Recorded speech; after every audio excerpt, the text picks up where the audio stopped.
অবরুদ্ধ গণতন্ত্র মুক্তি পেয়েছে,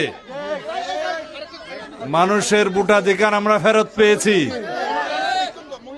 আমাদের এখন অপেক্ষা সেই ভোটাধিকার প্রয়োগের জন্য। আপনারা মুক্ত স্বাধীন পরিবেশে ভোটাধিকার প্রয়োগ করবেন আগামী 12 তারিখ ফেব্রুয়ারির, ইনশাআল্লাহ। এই ভোটাধিকার প্রয়োগের মধ্য দিয়ে বাংলাদেশ আমাদের শহীদরা যেভাবে দেখতে চেয়েছিল, শহীদের প্রত্যাশা অনুযায়ী, রক্তের অঙ্গীকার অনুযায়ী, জনমানুষের প্রত্যাশা অনুযায়ী একটা শক্তিশালী গণতান্ত্রিক বাংলাদেশ নির্মাণ করা হবে ইনশাআল্লাহ। আমরা সবাই রাষ্ট্রের মালিকানা ফেরত পাব। গণতন্ত্র যদি সুপ্রতিষ্ঠিত হয়, আপনাদের ভোটাধিকার প্রয়োগের মধ্য দিয়ে এই দেশে প্রত্যেকটা মানুষের গণতান্ত্রিক অধিকার নিশ্চিত হবে, মানবাধিকার নিশ্চিত হবে, সাংবিধানিক অধিকার নিশ্চিত হবে।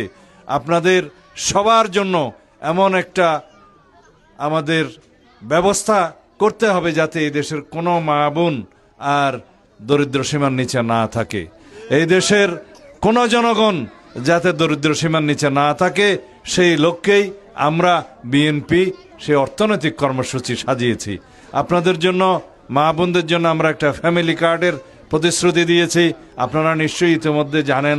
সেই ফ্যামিলি কার্ডের বক্তব্য হচ্ছে, যারা এটি অর্থনৈতিকভাবে দুর্বল তাদের প্রত্যেক পরিবারকে একটা করে ফ্যামিলি কার্ড দেয়া হবে। যে ফ্যামিলি কার্ডের মালিক হবে সেই পরিবারের প্রধান যে মহিলা তিনি, তাহলে তার ক্ষমতায়ন হবে, তার মর্যাদা বৃদ্ধি পাবে, সামাজিক নিরাপত্তা বৃদ্ধি পাবে এবং সেই হিসাবে সে সম্মানিত হবে, পরিবারের মধ্যে তার সুরক্ষা হবে। তাইলে নারীর ক্ষমতায়ন করার জন্য, মর্যাদা বৃদ্ধি করার জন্য, অর্থনৈতিক মেরুদণ্ড সোজা করার জন্য, অর্থনৈতিকভাবে সচ্ছল করার জন্য আমাদের সে অঙ্গীকার আছে। কৃষকদের জন্য আমরা কৃষক কার্ড দেব, তার মধ্য দিয়ে সে ন্যায্য মূল্যে কৃষি বীজ, সার এবং সমস্ত কৃষি উপকরণ পাবে। তার উৎপাদিত দ্রব্যেরও ন্যায্য মূল্যে সে বিক্রির ব্যবস্থা করতে পারবে, আবহাওয়ার রিপোর্ট পাবে, সমস্ত কিছু পাবে। এই কৃষকের মধ্যে মৎস্যজীবী এবং পশুপালন যারা করে তারা সবাই অন্তর্ভুক্ত থাকবে। এর বাইরে আমরা আরও অনেক পরিকল্পনা নিয়েছি। শিক্ষার মধ্যে আমরা যাতে দক্ষ হাত তৈরি করতে পারি সেরকম শিক্ষা ব্যবস্থা, এবং স্বাস্থ্য কার্ড একটা আমরা দেব, যে স্বাস্থ্য কার্ডের যার হাতে থাকবে সে বিনামূল্যে সরকারি সমস্ত হাসপাতালে চিকিৎসা পাবে এবং বেসরকারি হাসপাতালেও উন্নত মানের চিকিৎসার ব্যবস্থা আমরা করব ইনশাআল্লাহ। এইভাবে আমরা সমস্ত পরিকল্পনা সাজিয়েছি এবং জনগণের কাছে সেটা আমরা বিলি করছি আমাদের সেই পরিকল্পনা। আপনারা নিশ্চয়ই ইতিমধ্যে পেয়েছেন। আমরা বিএনপি প্রতিশ্রুতি দেই, প্রতিশ্রুতি পালন করি।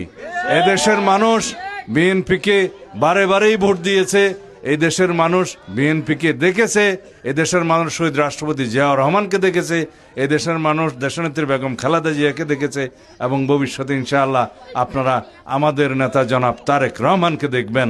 তার পরিকল্পনা আছে, তিনি বলেছেন আমার একটি পরিকল্পনা আছে দেশের জন্য, দেশের মানুষের জন্য।